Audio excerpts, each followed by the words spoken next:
श्री परमात्मने नमः. श्री गुरुपादुकाभ्यां नमः. पूजनीय स्वामी भक्त डॉक्टर सुषमाताई वाटवे लिखित सद्गुरूंच्या सान्निध्यात भाग दुसरा या पुस्तकाचं क्रमशः वाचन आपण ऐकत आहोत. आज ऐकूया या पुस्तकातील 1974 या शीर्षकाच्या लेखाचा भाग 7. सकाळी 10:15 ब्युटी क्लॉथ स्टोअर्स, स्वामींचं दुकान. मी आत प्रवेश करताच समोर बाळासाहेब बसले होते. त्यांना मी वंदन केलं. शेजारी एक प्रौढ साधक राजाभाऊ होते. ते खुर्चीवरून उठत म्हणाले, या या, तुमचीच आठवण आत्ता निघाली होती. तुमचे किती आभार मानू. आभार कसले मानता? शिव्या खायला मिळतात भरपूर, मी म्हटलं. शिव्या ना मिळू देत, त्या मिळायच्याच. अहो, निंदा पचवायला शिका. निंदा पचवलीत की संत झालात, बाळासाहेब म्हणाले. लोकमान्य टिळक म्हणत असत, रोज सकाळी मी चहाबरोबर कोणती बिस्किटं खातो. या पहा वर्तमानपत्रातील शिव्या, त्याच मी रोज खातो, राजाभाऊ म्हणाले. सर्वच संतांना लोकांच्या शिव्या खायला लागायच्या, बाळासाहेब म्हणाले. पण त्या शिव्या पचवण्याची ताकद कुठे आली आम्हाला, मी म्हटलं. येईल येईल, त्याही पचवण्याची ताकद लवकरच येईल. मी कालच चौकशी केली. तुम्ही 2-4 दिवस का दिसला नाहीत? कुठे गावाला गेला होतात का, बाळासाहेबांनी विचारलं. नाही, पण ठरवलं होतं नाही जायचं म्हणून. यांनीच परवा पावसहून येताना एक गोष्ट सांगितली होती ना, ती आचरणात येते का ते पाहत होते मी, असं मी सांगितलं. कोणती गोष्ट, बाळासाहेबांनी विचारलं. महावीरांकडे अनेक मंडळी येऊन त्यांचा अनुग्रह घेऊन जायची, पण सतत त्यांच्या निकट असलेल्या एका शिष्याला मात्र अनुग्रह मिळत नसे. त्यांनी अनेक वेळा महावीरांना विचारलं, मला अनुग्रह केव्हा देणार? महावीर म्हणत, जरा थांब. शेवटी एक दिवस तो शिष्य परगावी गेला असताना महावीरांनी देह ठेवला.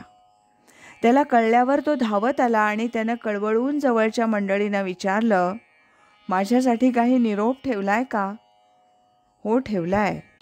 महावीर म्हणाले, त्याला सांगा, माझ्यासाठी तू सारं सोडलंस, आता मलाही सोड, म्हणजे झालं, असं राजाभाऊ म्हणाले.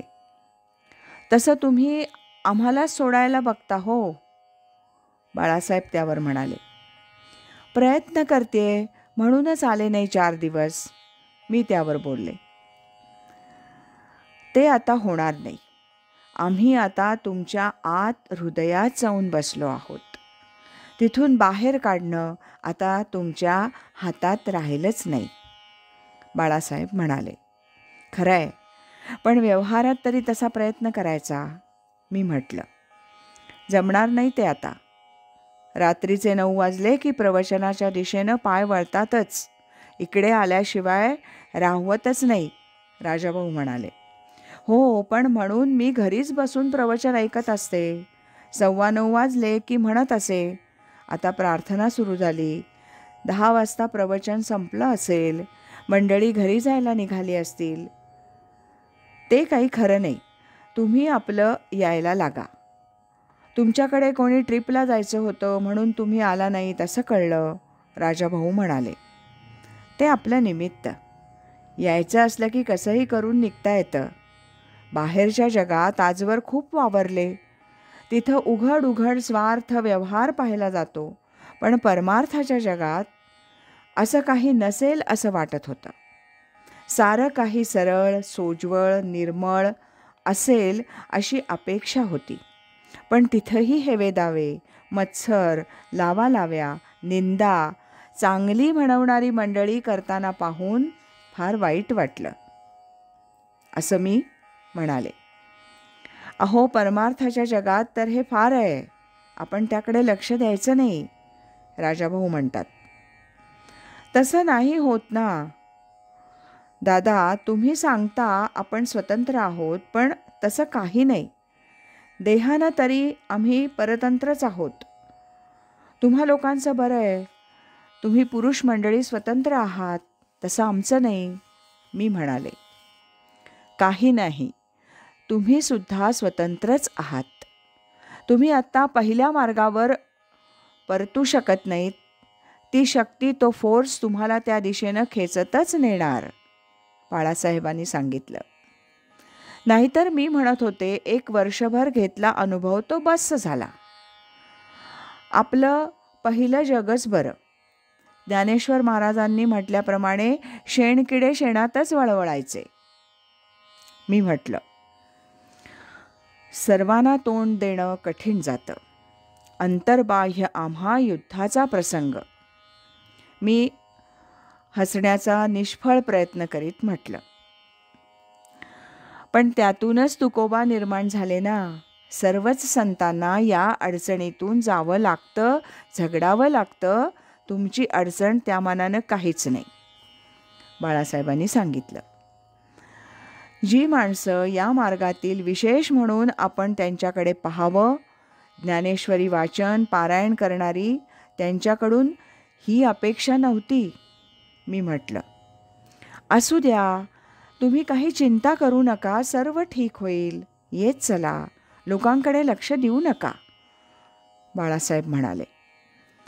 परवा श्रद्धांजलीचा कार्यक्रम झाला. त्यात देखील कोणीतरी हे बोललं की स्वामीजींना हे आवडणार नाही वगैरे वगैरे. पण लोकांचं हे असंच असतं, राजाभाऊ म्हणतात. परवापासून मी विचार करीत होते की प्रवचनात सांगितल्याप्रमाणे आता रजोगुण कमी करायचा. काही धडपड करायची नाही, अगदी स्वस्थ राहायचं. स्वामी स्वरूपानंदांनीही पत्रातून सांगितलं, स्वस्थ बसावं. पण तेवढ्यात तुम्ही लेखाचं काम सांगून गेलात. मग झाली धडपड सुरू. लेख लिहून वर्तमानपत्रात दिला. संध्याकाळी दुसऱ्या मासिकानं लेख मागितला.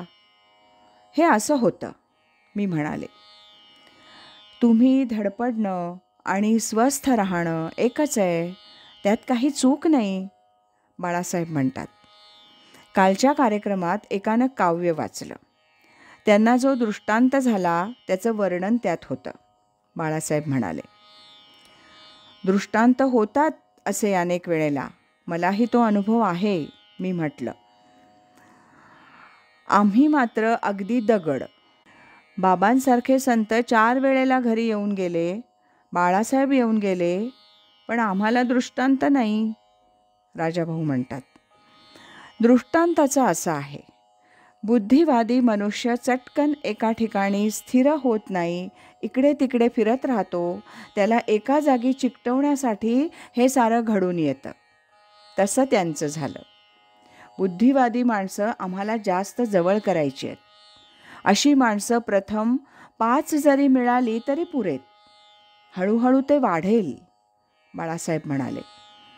पण असे चिकटणाराचे पाय ओढले जातात, मी म्हटलं. त्याचा काही उपयोग होत नाही, चिकटले की चिकटले, मग मागे वळणं नाही. तसं तुम्ही आता मागे वळू शकणार नाही, बाळासाहेब म्हणाले.